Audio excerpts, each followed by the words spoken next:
허락하여 주시옵소서. 감사드리며 예수님의 이름으로 기도합니다. 아멘. 오늘 우리에게 주시는 하나님의 말씀은 고린도전서 1장 26절에서 31절까지의 말씀입니다. 고린도전서 1장 26절에서 31절까지의 말씀입니다. 한 절씩 번갈아 읽을 때 제가 먼저, 그 다음은 여러분들이, 그리고 마지막 절은 우리 함께 읽도록 하겠습니다. 제가 먼저 읽겠습니다. 형제들아, 너희를 부르심을 보라. 육체를 따라 지혜로운 자가 많지 아니하며 능한 자가 많지 아니하며 문벌 좋은 자가 많지 아니하도다. 그러나 하나님께서 세상에 미련한 것들을 택하사 지혜 있는 자들을 부끄럽게 하려 하시고 세상에 약한 것들을 택하사 강한 것들을 부끄럽게 하려 하시며 하나님께서 세상에 천한 것들과 멸시받는 것들과 없는 것들을 택하사 있는 것들을 패하려 하시나니 이는 아무 육체도 하나님 앞에서 자랑하지 못하게 하려 하심이라. 너희는 하나님으로부터 나서 그리스도 예수 안에 있고 예수는 하나님으로부터 나와서 우리에게 지혜와 의로움과 거룩함과 구원함이 되셨으니 기록된 바 자랑하는 자는 주 안에서 자랑하라 함과 같게 하려 합니다. 아멘. 제가 잠시 기도하겠습니다. 하나님 아버지, 감사합니다. 연약한 믿음을 주께서 붙잡아 주시고 주께서 주신 믿음 가지고 이 자리까지 나왔사오니 영원한 그 나라 가기까지 주께서 주신 믿음 우리가 붙잡고 살아가게 하여 주시옵소서. 믿음 없음을 용서하여 주시고 우리가 더욱 큰 믿음 구할 때 허락하여 주시옵소서. 성령의 역사와 열매를 구할 때 주께서 길을 열어주시고 그 역사와 열매를 경험하며 간증하는 인생 되게 하여 주시옵소서. 우리의 입술에서 예수 그리스도 외에는 자랑할 것 없게 하시고 예수 그리스도 외에는 기뻐할 것 없게 하여 주시옵소서. 감사드리며 예수님의 이름으로 기도합니다. 아멘. 금요 예배를 참 오랜만에 서는 것 같죠? 네, 같습니다. 사실 오늘 예배를 이제 시작하면서 이런 인사로 시작을 하려고 했어요. 저는 오늘 예배에 사활을 걸기로 했습니다. 그래서 거실 준비가 안 되신 분들은 딱 5초를 세드릴 테니까 나가셔도. 민정 기사님, 주님 주께서 보고 계시죠? 농담이고요. 제가 사실 올해 40일 작정 금식을 하고 있어요. 이제 오늘까지 하면 이제 21일이 남습니다. 이제 1시간 45분 남았네요. 네. 그래서 수요일부터 3일 금식에 들어가서 하고 있는데 이번 금식은 확실히 집에서 하니까 좀 힘들더라고요. 그래서 또 산모인 이제 아내 밥도 좀 차려주고 그 먹고 싶은 그 유혹과 그 어려움 가운데서 이 자리에 섰습니다. 왜 이 소리를 했는지 모르겠지만 어쨌든 오늘 예배에 좀 사활을 걸어보자 하는 마음이 좀 있었습니다. 그래서 오늘 설교 제목은 계란으로 바위치기라는 제목으로 정했습니다. 말씀을 증거하면서 왜 제가 이 설교 제목을 정했는지에 대해서는 좀 나누도록 하겠습니다. 우리가 예수를 믿을 때 예수 그리스도를 믿음 그리고 믿어감에 따라서 하나님이 우리에게 요구하시는 것들이 있습니다. 그 첫 번째가 바로 우리가 죄인됨을 인정하는 것입니다. 이것은 우리가 인정하고 싶어서 인정되는 게 아니에요. 아무리 복음을 얘기하고 강단에서 여러분은 죄인입니다 해도 겉으로는 그래 난 죄인인가 보다라고 얘기할 수 있습니다. 왜냐하면 우리는 윤리적인 죄를 짓고 살아가기 때문이에요. 누구를 미워하고 싫어하고 혹은 간음하고 질투하는 것이 우리 인생입니다. 근데 그것이 아니라 우리가 예수 그리스도를 믿는다고 했을 때 또 죄인임을 인정했을 때는 예수 그리스도께서 십자가에 못 박히신 이유가 바로 다른 사람이나 나의 어떤 다른 것 때문이 아니라 바로 내가 죄인이기 때문에 예수 그리스도께서 십자가에 못 박히셨다는 것을 인정하는 것이 바로 죄인의 고백인 것입니다.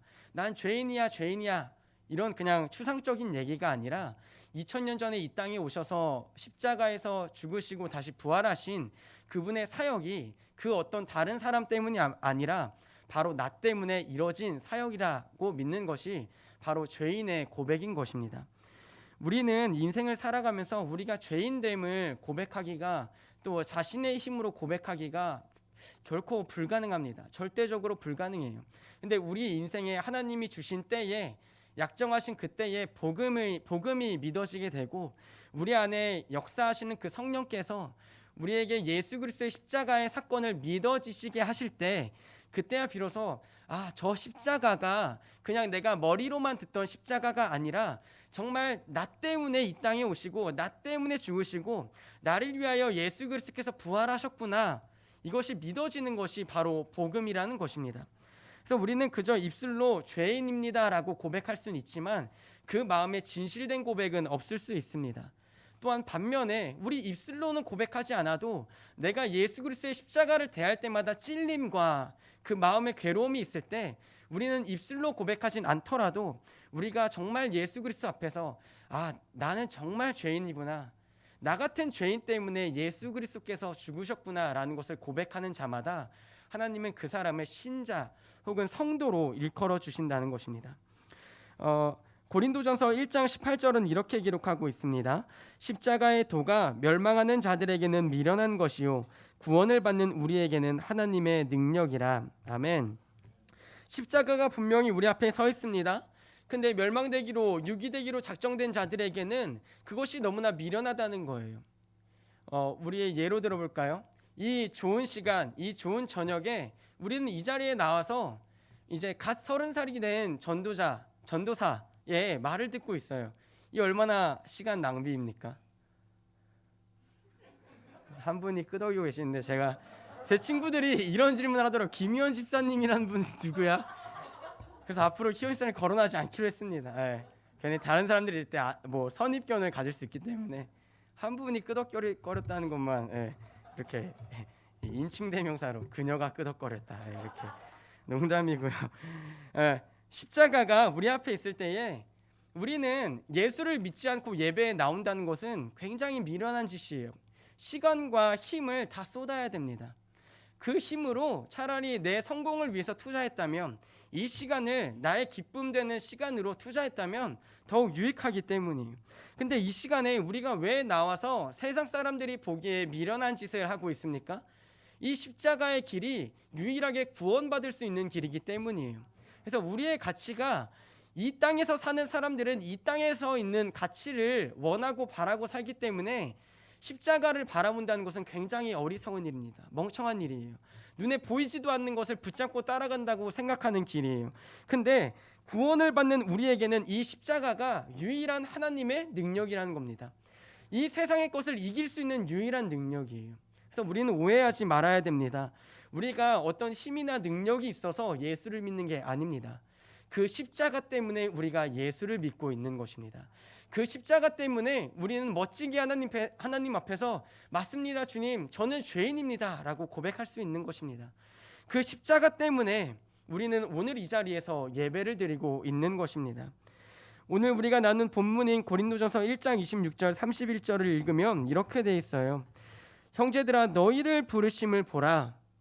지금 바울이 고린도 교회에 너희를 부르심을 보라 하고 그 뒤에 우리가 얼마나 하찮은 존재인지 나타냅니다. 육체를 따라 지혜로운 자가 많지 않고 능한 자가 많지 않고 문벌 좋은 자가 많지 않다. 우리의 모습이 바로 이러한 모습이라는 거예요. 지혜롭지도 않고 능력이 많지도 않고 그렇다고 학벌이 좋지도 않은 사람들, 그 사람들을 하나님께서 부르셨습니다. 세상의 미련한 것들을 택하사 지혜 있는 자들을 부끄럽게 하려 하시고 세상의 약한 것들을 택하사 강한 것들을 부끄럽게 하려 하시며, 미련한 것들과 약한 것들을 택하셔서 하나님은 세상에 나는 지혜로워 그리고 나는 강해라고 얘기하는 사람들을 부끄럽게 만들 계획이 있으시다는 거예요. 그래서 우리는 이 교회에 모인 그리고 예수를 믿는 자들은 다 약하고 무능력한 사람들이에요. 저를 포함해서 여러분들도 다 무능력하고 약한 사람들이에요. 근데 그 사람들을 하나님이 교회로 부르셔서 추후에 나중에 그 마지막 날에 우리는 이 땅에서 무능력하고 약한 것처럼 살고 있지만 그 마지막 날 주님 오시는 그날에 모든 것이 역전된다는 것입니다. 전세 역전된다는 거예요. 우리가 이 땅을 살아갈 때에 많은 힘이 있습니다. 그리고 많은 능력이 있어요. 여러분 다 능력 있으시잖아요. 뻥치네. 저보단 능력 있으시잖아요. 제가 막 무슨 얘기를 하다가 제가 어떤 다른 이 형제를 걱정하니까 목사님이 이렇게 얘기하시더라고요. 야, 그 형제가 너보다 11조 많이 내. 네. 그래가지고 내가 이렇게 무능력한가? 자, 앞으로 주중에는 쿠팡이라도 띄어서 그 11조를 더 농담이고요. 우리는 다 능력이 있어요. 세상에 나가면 적어도 교회에서 받는 대우보다 더 나은 대우를 받으실 분들이 많아요. 아영자매 빼고는 없나요? 네. 세상에 나가면 여러분 더 대우 받으실 거예요. 이 자리에 듣는 자리보다 서서 얘기하는 자리에 여러분들이 더 합당하실 거예요. 근데 우리가 예수 그리스도라는 그 십자가 앞에 세워졌을 때는 우리는 전적으로 무능력하고 약할 수밖에 없다는 거예요. 왜냐하면 우리 안에는 스스로 구원받을 수 있는 능력이 하나도 없기 때문이에요. 그래서 세상 사람들은 강하고 능력이 많아요. 세상의 것들로 우리를 짓누르려고 하고 세상의 것들을 가지고 우리를 판단해요. 그래서 야, 너네는 왜 이것도 없는데 그 시간에 공부를 하고 투자를 해야지 왜 예배를 드리러 가? 왜 그 시간에 기도를 하러 가? 기도가 세상 사람들이 보기에 딱 무시하기 좋은 행위거든요. 그냥 독백이잖아요. 믿지 않는 사람들에게는 말도 안 되는 독백이에요. 무릎 꿇고 기도하고 막 기도하는데 막 그냥 독백이란 말이에요. 세상 사람들이 보기에 하나님을 믿지 않는 자들에게는 말도 안 되는 독백이거든요. 야, 그럴 시간에 차라리 책이라도 읽어라. 그럴 시간에 차라리 교양이라도 쌓아라. 이 시간이 세상 사람들에게는 더욱 유익한 시간이에요. 세상 사람들이 보기에는 더없이 미련한 짓 같아요. 기도나 예배가. 근데 그것들 세상 사람들이 나는 강하다고 나는 능력 있다고 얘기할 때에 우리는 그 능력 없음을 고백하고 다시 십자가 앞에 나올 때에 하나님은 그 가운데 계획이 있으시다는 거예요. 마지막 날에 하나님이 부르신 것들 그리고 부르셔서 우리를 왜 이 자리까지 인도하시는지를 하나님은 명명백백히 세상 가운데서 우리를 드러내실 거예요.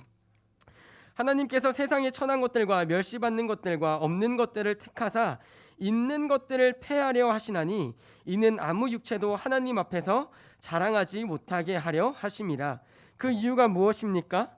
우리 스스로 자랑할 거리가 많은 사람들, 예를 들어서 나는 공부를 잘하니까 하나님이 마땅히 나를 사용하셔야지. 나는 돈이 많으니까 선교나 다른 목적으로 하나님이 마땅히 나를 사용하셔야지. 이런 사람들을 하나님이 부르시지 아니않고 천한 것들, 멸시받는 것들, 없는 것들을 하나님이 친히 택하사 그들로 하나님 나라의 역사를 이뤄가신다는 거예요. 그 이유가 무엇입니까? 우리의 능력으로 우리가 교회를 성장시켰다, 혹은 우리의 능력으로 우리가 하나님 나라에 일조를 했다, 이런 얘기를 아예 하지 못하게 없는 자들을 택하셔서 하나님의 나라를 꿈꾸게 하시고 멸시받는 자들을 택하셔서 하나님 나라를 이뤄가게 하신다는 거예요. 그래서 여러분들 그리고 저는 능력이 없어도 괜찮아요. 약해도 괜찮아요. 멸시받아도 괜찮아요. 근데 그 우리를 택하신 하나님은 마지막 날에 분명히 우리를 멸시받지 않을 자리에 올려두실 겁니다. 그리고 그게 하나님의 계획이고 그게 우리를 택하신 하나님의 뜻이에요. 너희는 하나님으로부터 나서 그리스도 예수 안에 있고 예수는 하나님으로부터 나와서 우리에게 지혜와 의로움과 거룩함과 구원함이 되셨으니 기록된 바 자랑하는 자는 주 안에서 자랑하라 함과 같게 하려 함이라. 아멘. 이 고린도전서 1장 26절에서 31절이 얘기한 바가 결국 무엇입니까? 우리 안에 자랑할 것이 예수 그리스도밖에 없다. 그것을 지금 바울이 얘기하고 싶은 거예요. 너희 안에, 내 안에 자랑할 것은 예수밖에 없다. 우리가 예수를 어떻게 따라갑니까? 하나님이 주신 믿음으로 따라갑니다. 우리는 세상을 살아갈 때 우리가 자랑할 수 있는 것은 딱 하나, 예수 그리스도로 말미암아 하나님이 주신 믿음밖에 없습니다. 그 믿음이 우리를 어떤 고위의 사람으로, 높은 자리의 사람으로 만들어주지 않습니다. 어쩌면 그 믿음이 우리를 세상에서 우리를 보기에 어리석게 만들고, 어쩌면 그 믿음이 세상이 우리를 볼 때에 멍청하다고, 우둔하다고 얘기할 수 있습니다. 그래서 성경은요, 끊임없이 그 믿음의 역사들을 얘기하는데 말도 안 되는 역사들을 일으킵니다. 그것들을 좀 찾아가 보려고 합니다. 여호수아 6장 2절에서 5절입니다.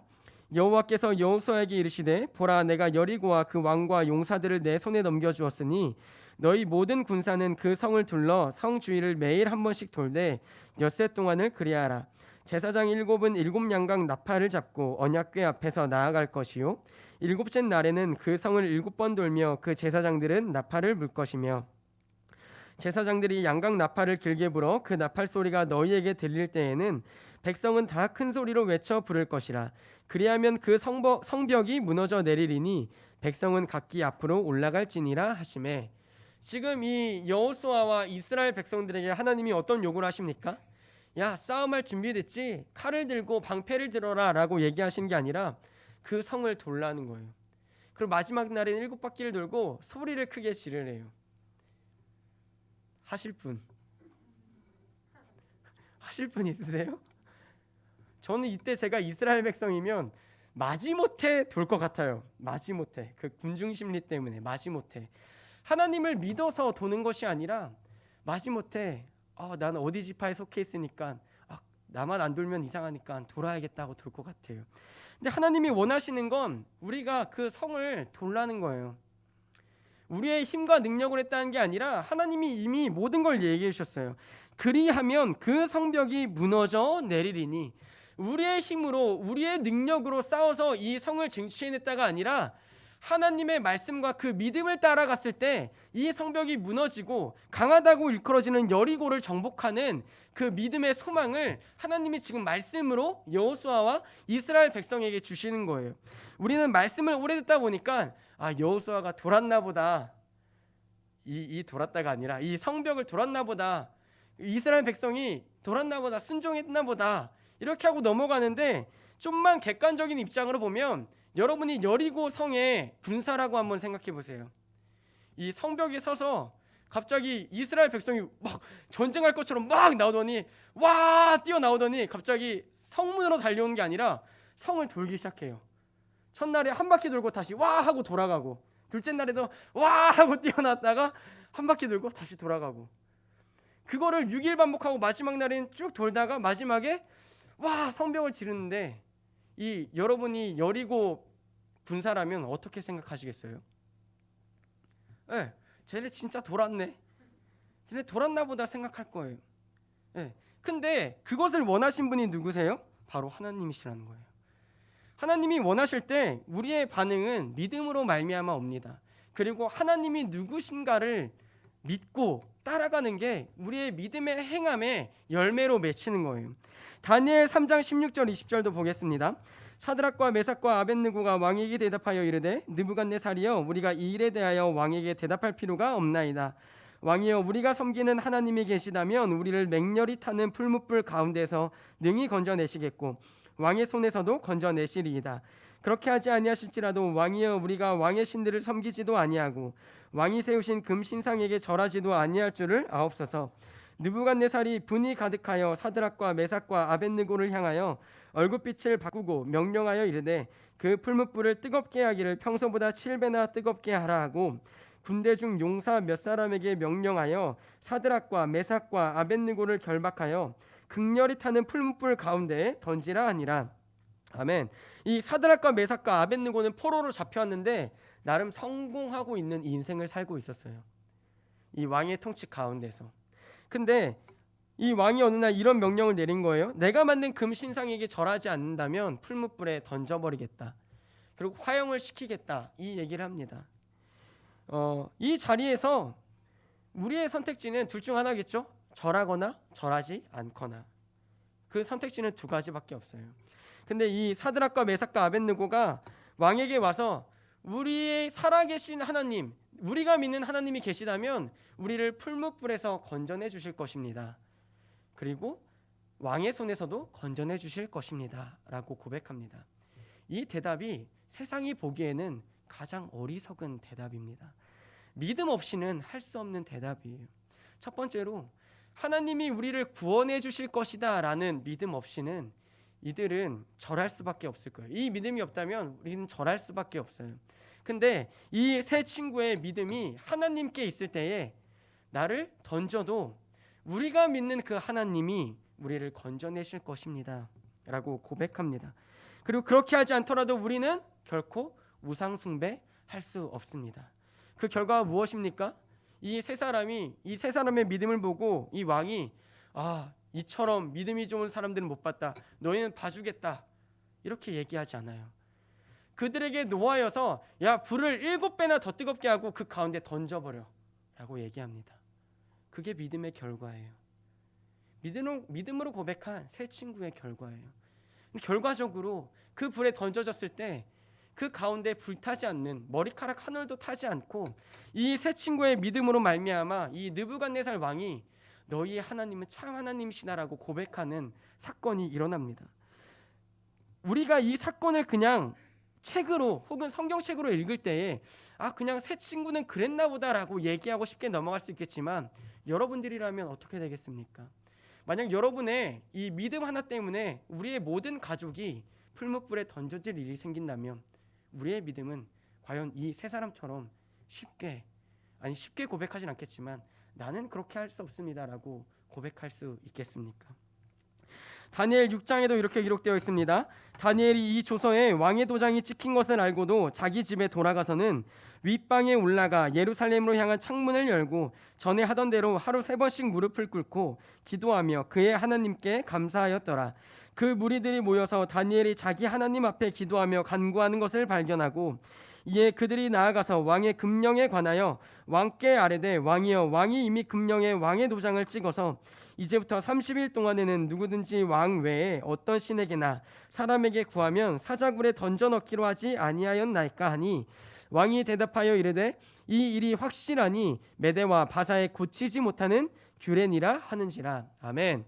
이 다니엘을 미워하는 다른 신하들이 이 음모를 만들어서 앞으로 30일 동안 당신 외에 사람이나 다른 신들에게 구하는 자가 있으면 사자굴에 던져 넣기로 하십시오.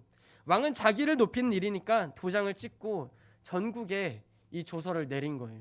근데 그 조서를 다니엘이 알면서도 하루에 3번 이스라엘을 향해서 이 기도를 합니다. 창문을 열고 기도를 해요.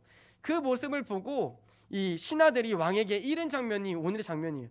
왕이여, 이런 조서 당신이 찍으셨죠? 다시 재확인을 합니다.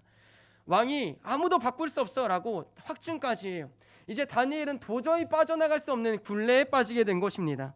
그리고 그 결과는 무엇입니까? 다니엘을 사자굴에 던져질 수밖에 없게 돼요. 왕이 안타까워하면서도 약속이기 때문에, 조서를 찍었기 때문에 그 사자굴에 던져집니다. 이 조서를 다니엘은 이미 알고 있었어요. 근데 그는 믿음으로 하나님 앞에 기도했다는 거예요.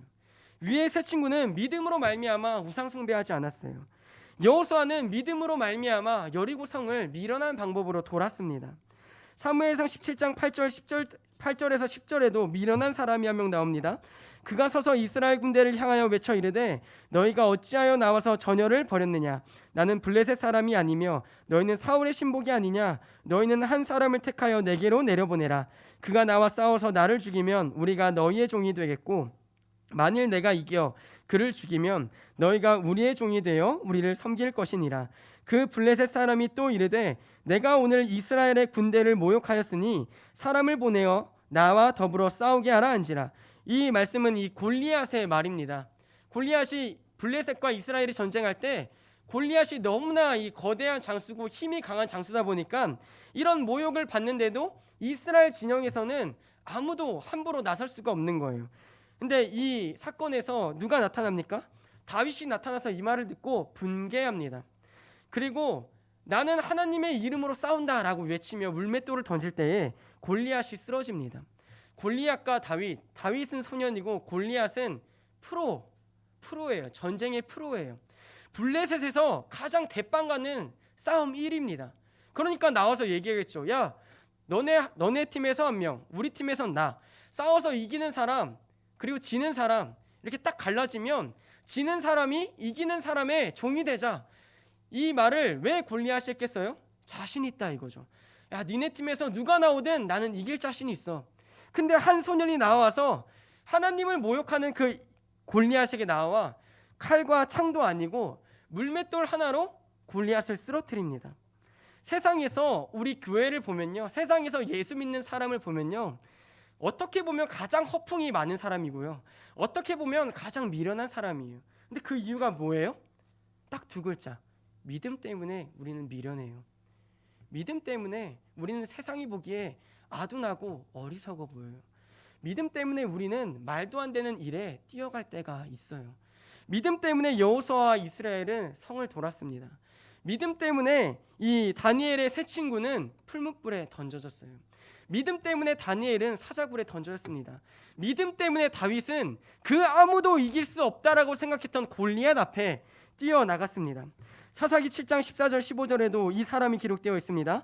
그의 친구가 대답하여 이르되 이는 다른 것이 아니라 이스라엘 사람 요아스의 아들 기드온의 칼이라. 하나님이 미디안과 그 모든 진영을 그의 손에 넘겨주셨느니라 하더라. 기드온이 그 꿈과 해몽하는 말을 듣고 경배하며 이스라엘 진영으로 돌아와 이르되 일어나라, 여호와께서 미디안과 그 모든 진영을 너희 손에 넘겨주셨느니라 하고. 아멘. 이 꿈을 지금 누가 꿨냐면 적진의 병사가 꾼 꿈이거든요. 근데 그 꿈꾼 사람이 이 얘기를 듣고 해석을 이렇게 해주는 거예요. 근데 그 얘기를 듣고 지금 누가 신났어요? 기드온이 신났어요. 전쟁 앞에 적진 병사가 하는 말을 듣고 그 꿈을 믿을 사람이 어디 있겠습니까? 그 꿈을 믿을 사람이 어디 있겠어요? 근데 그 꿈을 기드온은 믿은 거예요. 믿어서 자기 진영에 들어가서 야, 하나님이 이미 다 이긴 전쟁이다. 항아리랑 횃불 들고 나팔 들고 따라와. 전쟁을 나갔는데 칼도 창도 아니고 하나님이 명하신 대로 나팔 들고 횃불 들고 항아리 들고 따라와. 그 전쟁을 300명이 시작해요. 수많은 군대 앞에서 그 꿈을 기드온이 믿고 듣고 믿고 어떻게 고백합니까? 그 말을 듣고 해몽하는 말을 듣고 경배하며 이스라엘 진영으로 돌아와 이르되 일어나라, 일어나라. 지금 이 기드온 한 리더가 어떤 판단을 하고 있어요? 그 수많은 군대 앞에 300명밖에 없는데 300명이 사람들 앞에 와서 야, 내가 꿈을 들었거든. 그 꿈 해몽하는 걸 들었거든. 일어나, 우리 이제 싸우러 가자. 수적으로는 말도 안 되는 일이에요. 기드온에게 있는 근거는 뭐예요? 하나님께 들은 말씀과 그 꿈 해몽밖에 없는 거예요. 근데 그 꿈 해몽을 붙잡고 야, 하나님께 경배하며 야, 일어나라. 하나님이 이미 이긴 전쟁을 우리에게 허락해 주셨다. 미디안과 그 모든 진영을 너희 손에 넘겨주셨느니라 하고. 지금 제가 쭉 나열한 이 구약의 사람들을 통하여서 얘기하고 싶은 건 하나예요. 이들은 계란으로 바위를 쳤다는 거예요. 이들은 계란으로 바위를 쳤어요. 계란으로 바위치기가 얼마나 어리석은 사자성어는 그 속담인지 아시죠? 계란으로 바위를 치는 사람은 없어요. 왜? 그 결과를 다 알고 있기 때문이에요. 계란이랑 바위랑 부딪히면 뭐가 깨집니까? 계란이 깨져요. 그래서 계란으로 바위 친다는 거는 굉장히 어리석고 무지하고 속된 말로 멍청한 짓이에요. 멍청한 짓. 근데 그 짓을 구약의 백성들, 구약의 이 리더들은 그냥 과감없이 행한다는 거예요. 300명을 이끌고 몇만 대군 앞에서 야, 하나님이 이미 그들을 붙이셨다. 우리 손에 이긴 전쟁을 하게 하셨다라고 생각할 사람이 어디 있겠습니까? 풀무불 앞에서 계란으로 바위 치는 사람이 어디 있겠어요? 자기가 죽을 수밖에 없다는 걸 아는데 저는 그래도 왕 안 섬깁니다. 얘기할 사람이 어디 있겠어요? 사자굴에 떨어진다는 조서를 이미 알고 있는데 창문을 열고 마치 보란 듯이 하나님 앞에 3번 기도하는 사람이 어디 있겠어요? 세상이 보기에는 미친 짓이죠. 세상이 보기에는 어리석은 짓입니다. 세상이 보기에는 계산할 일도 아니에요. 근데 그 일을 믿음의 조상들은, 믿음의 선배들은 했다는 거예요. 왜? 하나님을 믿었기 때문에. 하나님이 계란을 들고 야, 다니엘아, 바위를 쳐라. 여호수아야, 바위를 쳐라. 다니엘의 세 친구에게 바위를 쳐라 얘기할 때 그 사람들은 계란을 들고 바위를 쳤다는 거예요. 고린도전서 2장 4절 5절에 이렇게 나타나 있습니다. 내 말과 내 전도함이 설득력 있는 지혜의 말로 하지 아니하고 다만 성령의 나타나심과 능력으로 하여 너희 믿음이 사람의 지혜에 있지 아니하고 다만 하나님의 능력에 있게 하려 하였노라. 아멘. 지금 바울이 내가 말할 수 있고 내가 전도할 수 있어. 너희를 충분히 설득할 수 있어. 근데 그게 아니라 다만 성령의 나타나심과 능력으로 하는데 그 이유는 무엇이냐면 나로 말미암아 너희들이 복음을 믿게 된 게 아니라 하나님의 능력을 너희들이 인정할 수 있도록 내게 있는 것을 다 떼버리고 계란으로 지금 너희를 치겠다는 거예요. 나의 모든 자랑스러운 것들을 내려놓고 내 안에 그 성령의 역사로 말미암아 너희가 변화되는 것. 믿음으로 나의 모든 것을 떼놓고 성령으로만 너에게 나아가서 치겠다. 그 결과가 무엇입니까? 하나님의 능력에 있게 하려 하였노라. 바울이 말씀을 잘 전해서 나 예수 믿었어. 바울이 설득력 있게 얘기해서 나 예수 믿었어. 이게 아니라 하나님의 능력 때문에 내가 예수 믿었어. 하나님의 능력 때문에, 성령의 나타내심 때문에 내가 예수 믿었어. 바울의 입장에서 뭡니까? 내 능력은 아무것도 없어. 내 안에 계신 그 성령께서, 너에게 역사하심으로 말미암아 전하는 나도 자랑할 것 없고 듣는 너희도 자랑할 것 없게 오직 하나님께만 영광 돌릴 수 있도록 바울은 그 중간에서 자기의 이름은 싹 빠지는 거예요. 이 계란으로 바위치기라는 이 속담은 사실 앞에서도 말씀드렸지만 아무도 하지 않을 짓입니다. 누가 봐도 미련할 짓이에요. 바울은 특히 그 바위를 칠 능력이 있었어요. 엄청난 공부를 했고 유대교에서 열심히 있었던 사람입니다. 근데 그 사람이 지금 고린도 교회에 이렇게 얘기하는 거예요. 나 자랑할 것 아무것도 없어. 예수 말고는 자랑할 것 없어. 나도 멸시받는 자였고 미련한 자였고 천한 자였어. 근데 너희한테 복음을 전함은 내 안에 주신 그 성령으로 말미암아, 또 나를 위하여 십자가에서 매달리신 그 예수 그리스도로 말미암아 내가 이 자리에서 너희에게 복음을 전하고 있다고 얘기하고 있는 것입니다. 또 계란으로 바위치기엔 좀 제가 두 번째 포인트를 잡은 것은 갈라디아서 2장 20절입니다. 내가 그리스도와 함께 십자가에 못 박혔나니 그런즉 이제는 내가 사는 것이 아니요 오직 내 안에 그리스도께서 사시는 것이라. 이제 내가 육체 가운데 사는 것은 나를 사랑하사 나를 위하여 자기 자신을 버리신 하나님의 아들을 믿는 믿음 안에서 사는 것이라. 아멘. 지금 바울은 이제 내가 더 이상 사는 게 아니라 내 안에 누가 사신다고 고백합니까? 내 안에 그리스도께서 사시는 것이라. 우리는요, 우리 인생은 비단 계란밖에 되지 않아요.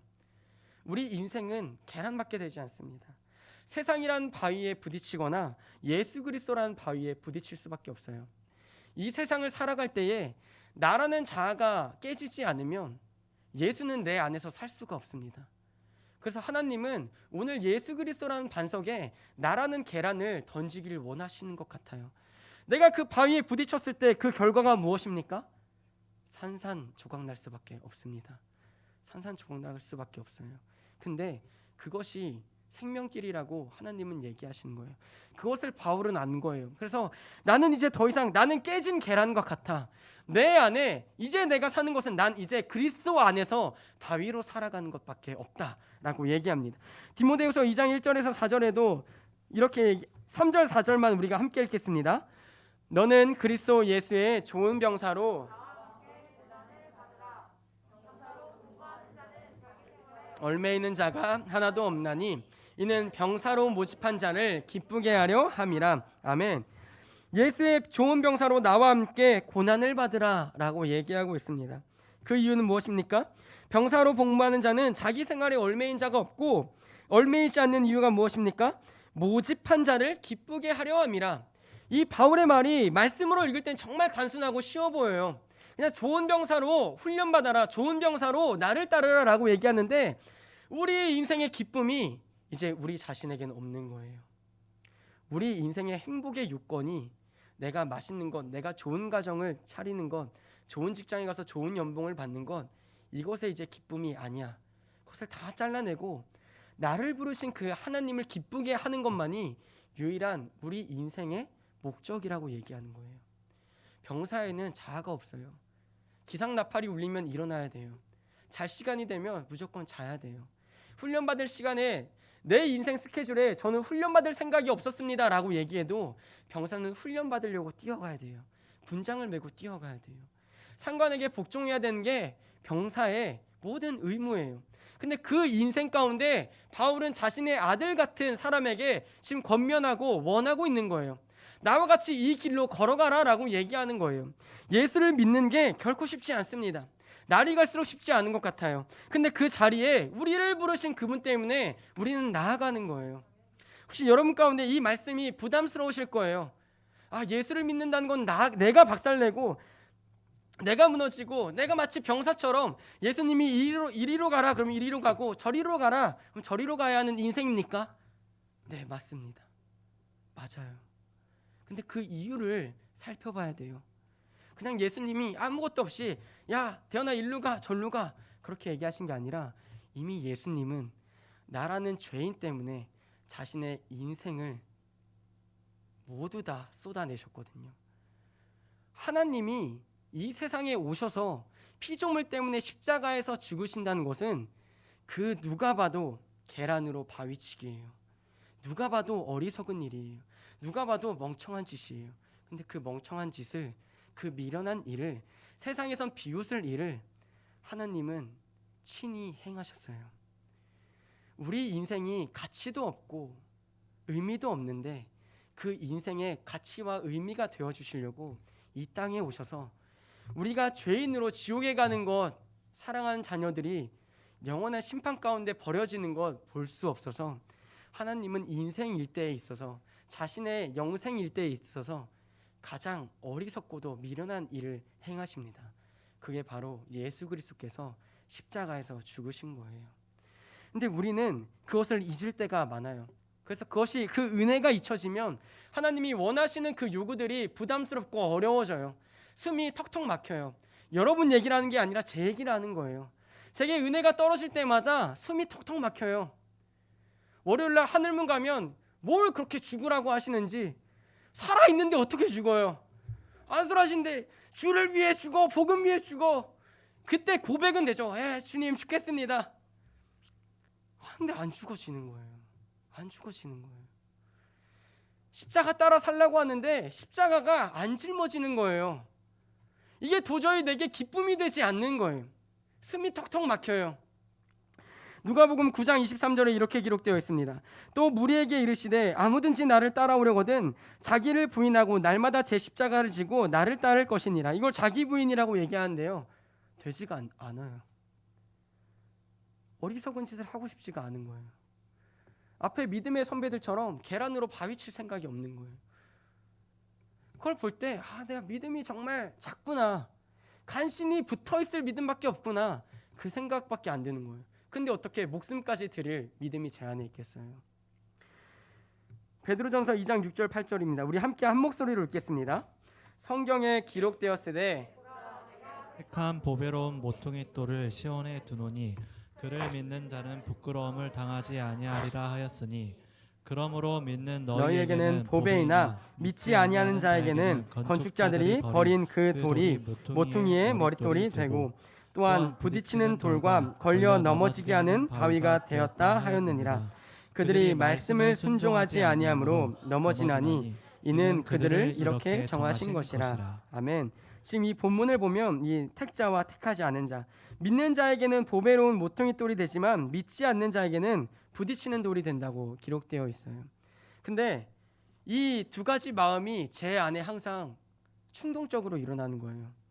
은혜가 충만할 때는 예수님은 너무 아름다우시고 영광스러우신 분인데, 은혜가 떨어지면 예수님만큼 내 인생에 걸림돌이 없는 거예요. 예수님만큼. 은혜가 충만할 때는 예수님 때문에 산다고 고백하지만 은혜가 떨어질 때는 예수님 때문에 죽겠다라고 고백하는 게 제 신앙이거든요. 오늘 하나님은 이것을 원하세요. 우리가 예수 그리스도 앞에 나아가길, 그리고 그 믿음으로 승부하기를 원하세요. 그리고 예수 그리스도는 반석에 나라는 계란이 깨지길 원하고 계세요. 그게 깨졌을 때에 예수 그리스도를 따라가는 그 길 가운데 하나님의 인도하심과 충만하심이 끊임없이 이어지는 것이라고 저는 믿습니다. 사실 이 본문을 준비하면서 이 본문을 준비하게 된 게 다른 게 아니라 이 두 가지 꿈 때문에 이 계란으로 바위치기라는 설교 제목을 정했어요. 뭐 과대 해석일 수도 있겠지만, 이 지난주에 금요일 날 아침에 자는데 이제 자다가 꿈을 꿨는데 꿈을 깨면 안 되죠. 꿈을 꿨는데 이 원장님이 계란을 저한테 주시면서, 제 별명이 달팽이거든요. 하늘문에서 야 달팽아 이걸로 바위 쳐 이러시는 거예요. 계란 하나 주시면서. 그래서 제가 이 말이 안 되잖아요. 그래가지고 원장님 계란으로 바위를 치는 바보가 어디 있습니까? 근데 원장님 그냥 쳐봐 이러시는 거예요. 그 말투가 있거든요. 그냥 귀찮다는 듯이 그냥 쳐봐 하는데, 제가 그래서 그 원장님을 굉장히 설득했어요. 원장님 침착하시고 들어보세요. 계란으로 바위를 치는 바보는 없어요. 그리고 계란은 반드시 깨질 거예요. 그래서 계란으로 바위를 치는 건 원장님 손해예요, 손해. 근데 원장님 계속 치라는 거예요. 야 깨져도 살아날 테니까 치라는 거예요. 그래가지고 원장님 계란이 깨졌는데 어떻게 살아나요? 전 이거 안 쳐요. 안 칩니다.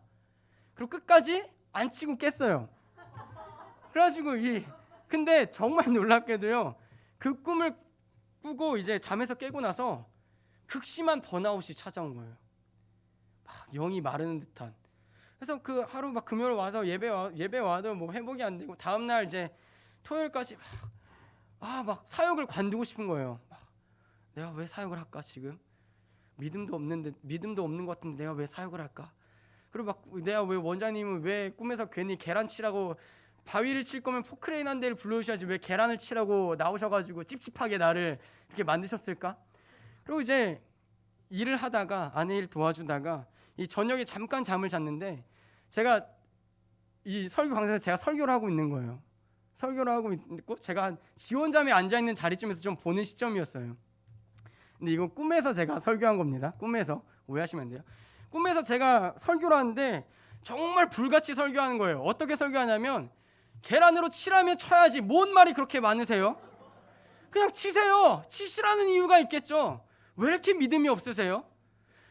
계란으로 바위를 치든지 예수 그리스도라는 반석에 부딪혀서 박살이 나든지 둘 중 하나는 하셔야 하나님이 쓰실 거 아니에요. 믿음도 없고 깨질 자신도 없으면 교회 나가셔야 되는 거 아닙니까? 제가 이렇게 설교를 하는 거예요. 제가 저 지원자매 자리에 앉아서 저거 미친놈 아니야? 꿈에서 저거 미친놈 아니야? 제가 근데 놀랍게도 그 꿈을 막 꿈에서 막 그 얘기를 한 거예요. 기드온은 어땠습니까? 다니엘은 어땠습니까? 다윗은 어땠습니까? 다 바보 같은데 믿음으로 계란을 들고 바위를 친 사람들이에요. 근데 그 결과가 뭐예요? 바위가 깨졌잖아요. 그 설교를 제가 하고 있는 거예요. 그래서 꿈에서 깨고 나서 정말 기적같이 번아웃이 사라졌어요. 막 제 안에 꿈에서 설교를 듣는데 믿음이 생기더라고요. 그래서 원장님이 계란으로 치라는 게 그 믿음으로 치라고 하는 거구나. 그 다음에 이제 월요일날 원장님이랑 이런저런 얘기를 하는데 그 원장님이 얘기하는 내용들이 다 그런 거예요. 자기는 지나와 봤으니까 안다는 거예요. 그러니까 원장님은 인생에서 계란으로 수없이 바위를 쳐본 거예요. 믿음으로. 근데 저는 그 경험이 없으니까 이 계란을 들고 원장님 이 계란이 얼마나 소중한 계란인데요. 이걸로 바위를 치라고 하고 계세요. 침착하세요. 지금 너무 흥분하셨어요. 뭐 계란이 어떻게 다시 살아나겠어요. 원장님 이건 아니에요. 그 얘기를 제가 하고 있는 거예요. 근데 꿈에서는 제가 치라면 치는 거지 뭔 말이 그렇게 많으세요. 이렇게 설교하고 있으니 막 환장을 누르신 거죠. 그래서 제가 오늘 이 설교를 준비하면서 그럼 노대현 전도사는 이미 계란으로 칠 준비가 됐나? 물어보신다면 저는 아니에요. 100% 아니에요. 아직도 계란을 들고 이 소중한 계란 아직 깨져선 안 되는 막 그 골룸이 반지 쓰다듬듯이 그게 제 모습이거든요. 근데 전 또 한 가지 믿는 건 그 설교 강단에서 불같이 그 말도 안 되는 치라면 치는 거지 뭔 말이 그렇게 많으세요 하는 그 자리까지 전 하나님이 인도하실 걸 믿어요. 정말. 그래서 이 설교는 미래의 노대원을 위한 예고편이라고 전 믿어요. 지금은 내가 계란으로 바위를 칠 믿음이 없지만 그 먼 훗날 아니면 가까운 시일 내에 하나님이 나를 그 자리까지 인도하셔서 믿음의 선배들처럼 대현아 계란으로 바위 쳐라고 얘기할 때 정말 깔끔하고 군더더기 없이 네 하고 집어던지는 저를 소망하고 믿습니다. 그리고 저를 믿는 게 아니라 그 자리에 이끄시는 그 자리까지 인도하실 그 하나님을 믿습니다. 그래서 오늘 이 설교를 하는 거예요. 이 설교를 괜히 하는 게 아니에요. 저에겐 그 믿음이 없어요. 근데 그 믿음의 자리까지 인도하실 하나님이 시퍼렇게 살아계시기 때문에 그 하나님은 저를 그 자리까지 만드실 거예요. 그 자리까지 우리를 인도하실 거예요. 반석에 나를 던지라고 하실 때 지금은 던질 수 없지만 언젠가 하나님이 원하시는 그때에 나를 그리스도라는 바위에 던져라라고 얘기할 때 깔끔하게 던져져서 내 자아가 깨지고 내 안에 그리스도께서 사시는 그 인생에 걸어갈 때 그 날이 반드시 올